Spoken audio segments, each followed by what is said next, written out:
پیام نوبتی اساسگذار صلح و وحدت ملی پیشوای ملت پرزیدنت جمهوری تاجیکستان محترم امامعلی رحمان به مجلس عالی جمهوری تاجیکستان همچون سرمشق کار تمام ساحه‌های خوجگی خلق جمهوری برای یک سال دیگر راهنما و دستور فعالیت گردیده است.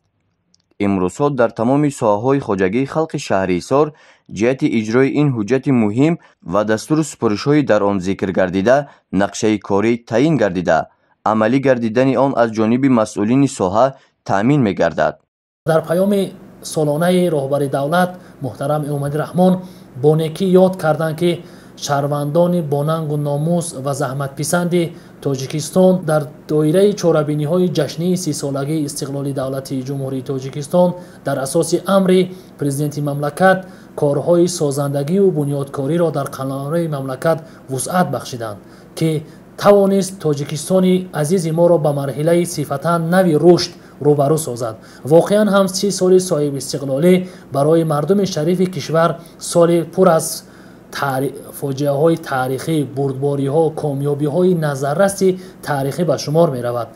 بخش کار با جوانان و ورزش جهت جلب جوانان به حیات سیاسی کشور، بلند برداشتن افتخار ملی، حس بلند وطن دوستی، پیشگیری جوانان از شامل شوی به حزب و حرکت‌های افراطگرا، روندهای تروریستی و اکستریمیستی، ارج گذاشتن به ارزش‌های ملی و جلب بیشتر جوانان به کارهای آبادانی و سازندگی، دانش‌اندوزی و کسب آموزی، کارهای معینی از قبیل واخوری‌ها، همایش‌ها، عکسیه‌ها، میزهای مدور، کنفرانسی‌ها، آزمون‌ها و دیگر چاره‌بینی‌های ورزشی و معرفتی را به راه مانده است.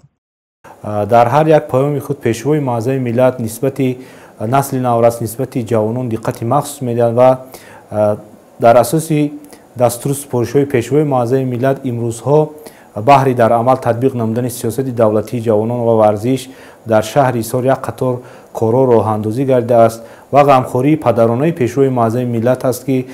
تعداد گیرندگان استیپندیای پرزیدنتی از 400 به 3000 نفر رسانیده شد که در شهر حصار زیاده از 90 نفر